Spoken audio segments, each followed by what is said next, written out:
Hello everyone, welcome back to your own channel. And आज इस particular video में हम लोग डिस्कस करेंगे डोमेस्टिक वायलेंस एक्ट घरेलू हिंसा अधिनियम के कुछ important judgments, landmark judgments.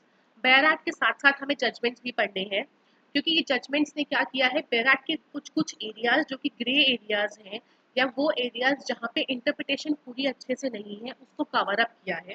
That is why domestic violence act is never completed जब तक आप जजमेंट्स ना पढ़ो साथ में। ठीक है, तो यहाँ पे हम स्टार्ट करते हैं फर्स्ट जजमेंट से, जो शंभू प्रसाद सिंह वर्सेस मंजरी। बहुत बार क्वेश्चन ये उठता है कि डोमेस्टिक वायलेंस एक्ट जो है वो सिविल लॉ का पार्ट है या क्रिमिनल लॉ का पार्ट है। अगर हम इसको देखें एक लुक में, it is a part of civil law only. ये सिविल लॉ का पार्ट है, but only certain area is there जहाँ पे अगर आप वो वायलेट करते हो तो आपको पनिशमेंट मिल रही है।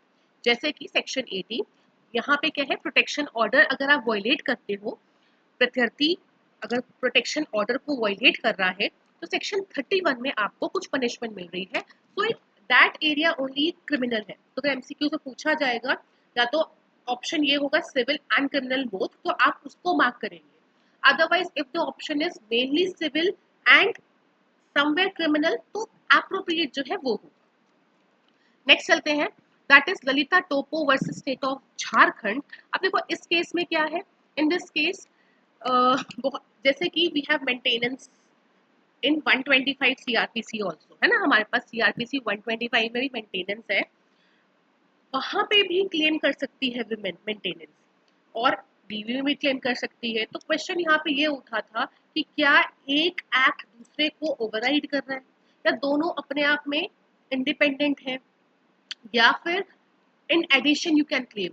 सी, आप मेंटेनेंस सीआरपीसी 125 में बिल्कुल ले सकते हो भरण पोषण, बट उस वहां पे लेने का मतलब ये नहीं है कि आपको डीवी एक्ट घरेलू हिंसा अधिनियम में भरण पोषण नहीं मिलेगा। वहां पे पर्टिकुलर सेक्शन है डीवी एक्ट में जहाँ पे कंपनसेशन ऑर्डर है, मैजिस्ट्रेट जो है प्रतिकर आपको देता है। सो देयर ऑल्सो यहाँ दोनों सेक्शंस क्या है, इंडिपेंडेंट है, वो अपना काम करेगा, ये अपना काम करेगा। दूसरी चीज ये बोली गई कि जो दायरा है वो सीआरपीसी से ज्यादा डीवी एक्ट का। तीसरी चीज ये बोली गई कि दोनों आपस में इंडिपेंडेंट है। ठीक, उसके बाद नेक्स्ट केस पे चलते हैं, which is your D Velusamy versus D Patchaiammal. ये आपने बहुत बार जब भी आप डीवी एक्ट पढ़ते होंगे आपने अक्सर सुना ही सुना होगा, क्योंकि क्या है, डोमेस्टिक वायलेंस एक्ट में जब आपने बेर एक्ट पढ़ा होगा, डोमेस्टिक वायलेंस अगर एक कोई भी रैंडम लड़का लड़की के ऊपर कुछ क्रुएल्टी कर रहा है, क्रूरता कर रहा है, देन आप आईपीसी में जाएंगे, 498 ए में जाएंगे। बट डीवी एक्ट को के आने से पहले भी अगर हस्बैंड वाइफ के ऊपर कर रहा है, कोई भी इन लॉ वाइफ के ऊपर, बहू के ऊपर, डॉटर इन लॉ के ऊपर कर रहे हैं, तब भी वो वहीं जाते थे। बट क्योंकि बहुत सारे आपके पास इंटरनेशनल चीजें आई, अकॉर्ड्स आए, कन्वेंशन आए, one of this Vienna convention etcetera, CEDAW, उस वजह से हमें एक पर्टिकुलर एक्ट लाना पड़ा। पर्टिकुलर एक्ट लाने का मतलब ये हो जाता है कि हम उसके लिए बहुत ही सीरियसली वे में काम कर रहे हैं, क्योंकि स्पेशल लॉ है तो स्पेशल लॉ हमेशा ओवरराइड करता, जल्दी काम करता है। तो जब ये एक्ट आया तो इसमें क्या था, एक इम्पॉर्टेंट टर्म थी कि डोमेस्टिक रिलेशनशिप, घरेलू नातेदारी में होना इज इम्पॉर्टेंट है। तो हस्बैंड, जनरली हम हस्बैंड वाइफ की बात करते हैं, बट जो रिस्पॉन्डेंट प्रत्यर्थी है यहाँ पे कोई और भी हो सकता है, मैं आपको आगे बताऊंगी। तो अगर दोनों आपस में जो भी रिस्पॉन्डेंट और एग्री व्यथित और प्रत्यर्थी है, अगर उनमें डोमेस्टिक रिलेशनशिप है तो ही डोमेस्टिक वायलेंस का एक्ट होगा। अब डोमेस्टिक रिलेशनशिप का मतलब बाय मैरिज जनरली होता है, but it can be by blood also, जैसे कि भाई बहन के ऊपर कर रहा है तब भी इस केस में जा सकता है डीवी एक्ट में, एंड कंसंगुइनिटी। उसके बाद जरूरी नहीं है कि वो मैरिज से कनेक्टेड हो, क्योंकि आज के टाइम में लिव इन रिलेशनशिप्स भी बहुत है। तो यहाँ पे ये भी बताया गया, if it is in the nature of marriage, अगर कोई भी रिलेशनशिप है हस्बैंड और वाइफ या बॉय या गर्ल में जो कि मैरिज तो नहीं है बट उसके प्रारूप में है, then also DV will apply. अब इस केस में गाइडलाइंस दी गई थी, राइट, अभी इसमें तो नहीं है, हम बताएंगे जो हमारा पर्टिकुलर बैच चल रहा है उसमें गाइडलाइंस को बताई जा रही हैं।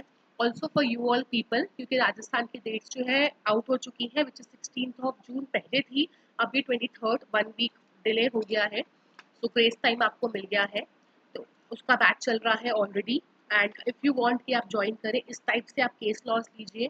उसके लिए एक आप 3 क्लासेस आर रनिंग, जिसमें हम सीपीसी, सीआरपीसी, एक में क्रिमिनल लॉ पढ़ रहे हैं, एक में हम माइनर एक्ट्स पढ़ रहे हैं। माइनर एक्ट से मतलब है डीवी एक्ट, पॉक्सो एक्ट, और एक में हम कॉन्ट्रैक्ट्स, टीपीए, सब्सटैंटिव लॉ पढ़ रहे हैं बेसिकली। तो 3 batches are running and simultaneously अब एक बैच और रन कराया जाएगा जहाँ पे आपको एमसीक्यू की प्रैक्टिस कराई जाएगी, ताकि अप टू डेट आप रहें। राइट, तो अगर आप ज्वाइन करना चाहते हैं तो आप नंबर पर जो डिस्क्रिप्शन में दिया गया है आप ज्वाइन कर सकते हैं। टाइम कम है इसलिए बैचेस ज़्यादा हैं, और जितना आपके ऊपर हम प्रेशर लगाएंगे उतना ही आप ज़्यादा पढ़ेंगे। राइट, उसके साथ ही एक इन्फॉर्मेशन और भी है कि राजस्थान एपीओ के भी बैचेस एक ऑलरेडी ख़त्म हो चुका है and second is to be starting, to be start. और कल ही उसकी डेट्स भी आई, कुछ डेट्स भी रिलीज हो गई हैं एंड कुछ सिलेबस पे माइनर चेंजेस भी हैं, तो आप उनको भी देख सकते हैं और उसका भी बैच ज्वाइन करना चाहते हैं तो आप कर सकते हैं। चलिए moving forward, next case is Mohammad Zakir versus Shrimati Shabana. अब इस केस में क्या हुआ था दैट, देखो क्या था, ये ना कर्नाटका का केस है, तो कर्नाटका हाई कोर्ट में ये बोला, दो पार्टीज है, एक है एग्रीव्ड एक है रिस्पोंडेंट। अभी हम बात करते हैं एग्रीव्ड के बारे में। एग्रीव्ड मतलब जिसके ऊपर डोमेस्टिक वायलेंस हुआ है। तो कर्नाटका हाई कोर्ट ने पहले ये चीज बोली कि सिर्फ विमेन नहीं, हस्बैंड भी अगर चाहे तो वो भी टीवी एक्ट में एज एग्रीव्ड बन सकता है।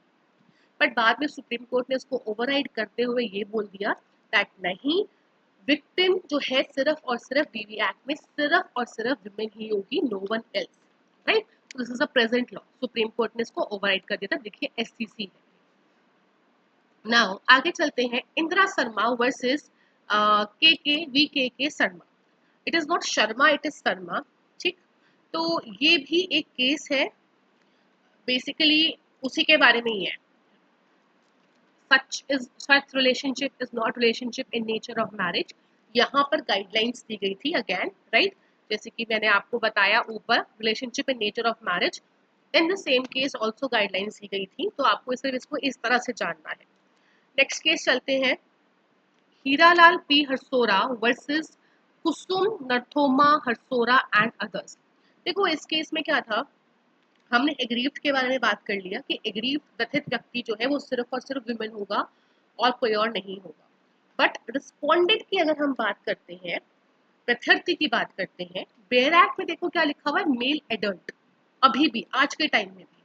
बट ये एक लैंडमार्क केस है तो इसको तो बिल्कुल मत भूलना। जब 2016 में ये केस आया था तो यहाँ पे बता दिया गया कि ये जो सेक्शन है 2Q, ये हैप्पीली वर्डेड नहीं है, ढंग से नहीं बनाया गया है।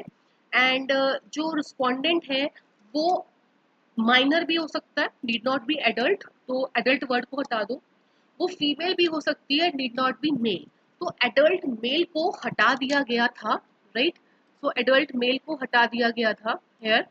एंड बोला गया क्योंकि हमें आर्टिकल 14 से इसको कॉन्सोनेंस में लाना है, so it can be minor, it can be female. तो अगर एक वाइफ जो है मदर इन लॉ के खिलाफ डालना चाहे, या किसी एक ब्रदर इन लॉ जो छोटा है, माइनर है, डालना चाहिए, she can. Right, after that Shabana versus Mohammad Talib Ali के बारे में बात करें, अगेन यहाँ पे बता, जो मैं आपको बता चुकी हूँ कि यहाँ पे जो रेमेडीज हैं वो सारी की सारी सिविल ही है, क्रिमिनल नहीं है, तो generally it is a civil law. Next case में चलते हैं, डी भनोत वर्सेस सविता भनोत। यहाँ पे एक चीज बोली गई, रेट्रोस्पेक्टिव इफेक्ट, भूतपूर्व इफेक्ट के बारे में। मान लो फॉर एग्जांपल कोई एक डोमेस्टिक वायलेंस एक्ट हुआ है 2005 से के एक्ट के आने से पहले, 2005 से पहले जो कोई भी केसेस थे वो आपके आईपीसी में फॉल करते थे। अब 2005 के बाद ये एक्ट आया, 2005 में आया, तो केस चाहे पहले हुआ हो, you can file. Right, you can file. So this is all. Right, ये सारे मैंने आपको जजमेंट्स बताए हैं जो कि इंपॉर्टेंट है, रिलेवेंट है। नाउ अभी 3 से 4 केसेस आर लेफ्ट, जिसमें मैं आपको I will be dealing SR Batra case, landmark जो शेयर हाउस होल्ड का है, मैं आपको बता देती हूँ उसके बारे में। देखिए 2017 का केस है, 2020 का केस है, SR Batra versus Taruna Batra. Share house hold के बारे में, साझी गृहस्थी के बारे में केस है। तो बेसिकली फैक्ट्स क्या थे कि जो ससुर है, बेसिकली फादर इन लॉ है, वो फाइल करते हैं केस ये बोलते हुए कि क्योंकि जो डॉटर इन लॉ है वो फादर इन लॉ के घर में हिस्सा मांग रही थी रहने के लिए। डोमेस्टिक वायलेंस का एक्ट हुआ and all, and daughter in law said कि मैं तो इसी घर में रहूंगी, और वो घर था फादर इन लॉ का। सो ही फाइल्ड कि नहीं, ये नहीं अलाउ होना चाहिए, क्योंकि ये हस्बैंड का घर नहीं है और ये घर किसका है, मेरा है। तो इस पर्टिकुलर केस में कोर्ट ने ये कहा दैट शेयर्ड हाउसहोल्ड का वाइफ शेयर्ड हाउसहोल्ड का राइट तभी मांग सकती है जब जो एग्रीव्ड है, मतलब हस्बैंड, अगर वो तीन केसेस में या तो वो उस पर्टिकुलर घर का रेंट दे रहा हो, या वो उसका खुद का हो, या वो एक जॉइंट फैमिली का। ठीक, अगर वो किसी और का है एंड जस्ट वो सिर्फ रह रहा है, तो that can not be for shared house hold. अब देखो यहाँ पे किसका है, फादर इन लॉ का है, तो हस्बैंड सिर्फ रह रहा था, तो ऐसे पर्टिकुलर घर में डॉटर इन लॉ अपना राइट नहीं मांग सकती है। ठीक, तो ये S R Batra versus Taruna, आपका तरुणा बत्रा केस 2000 जो 7 का है, नॉट 17, 2007 का केस है, उसमें कहा गया। उसके बाद आपका इसको ओवररूल करते हुए ये 2 जज बेंच था एस आर बत्रा, उसको ओवररूल करते हुए 3 जज बेंच का केस आया which is Satish Chandra Ahuja versus Sneha Ahuja. जिन्होंने ये बोला कि जो 2S की डेफिनेशन है ना सामाजिक गृहस्थी की, ये अपने आप में एग्जॉस्टिव है। अगर आप देखो, लिखा हुआ है शेयर्ड हाउस होल्ड मीन्स, ठीक है, एंड नीचे जाके इंक्लूड्स। तो इन्होंने पार्लियामेंट ने जब इसको बनाया तो इस तरह से बनाया कि ये एग्जॉस्टिव हो, एंड उसमें लिखा हुआ है इट मीन्स कि जो बेसिकली ऐसा घर जो कि एग्रीव्ड है, जिसपे at any point of time रही हो, तो चाहे वो फादर इन लॉ का हो चाहे वो किसी का भी हो, अगर चाहे उसमें हस्बैंड का राइट ना भी हो कोई, बट इफ एग्रीड उसमें किसी पॉइंट ऑफ टाइम में रही है, उसमें वो शेयर्ड हाउस होल्ड का राइट मांग सकती है। अब at any point of time रही हो, उसका मतलब ये नहीं फॉर एग्जाम्पल किसी चाचा के घर में रही हो या किसी भी अंकल के घर में रही हो फॉर 2 days 3 days, नो, या किसी होटल में रही हो, नो, उस घर में रही हो विद इंटेंशन ऑफ लिविंग, तो उसमें चाहे हस्बैंड का राइट हो ना हो, she can claim. And after that इसके बाद 2-3 और इम्पॉर्टेंट केसेस बचे हैं जो कि अभी रिसेंटली केसेस हैं। तो ये तो मैंने आपको सारे इम्पॉर्टेंट लैंडमार्क केसेस जो कि इम्पॉर्टेंट है वो बताए हैं। इसके बाद 2020 के जजमेंट्स जो बचे हैं उसकी एक अनदर पीडीएफ आएगी, तो वो मैं आपको deal कराऊंगी।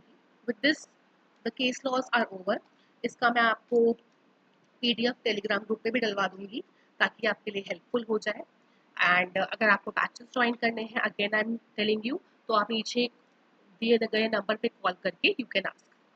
That's it, thank you so much.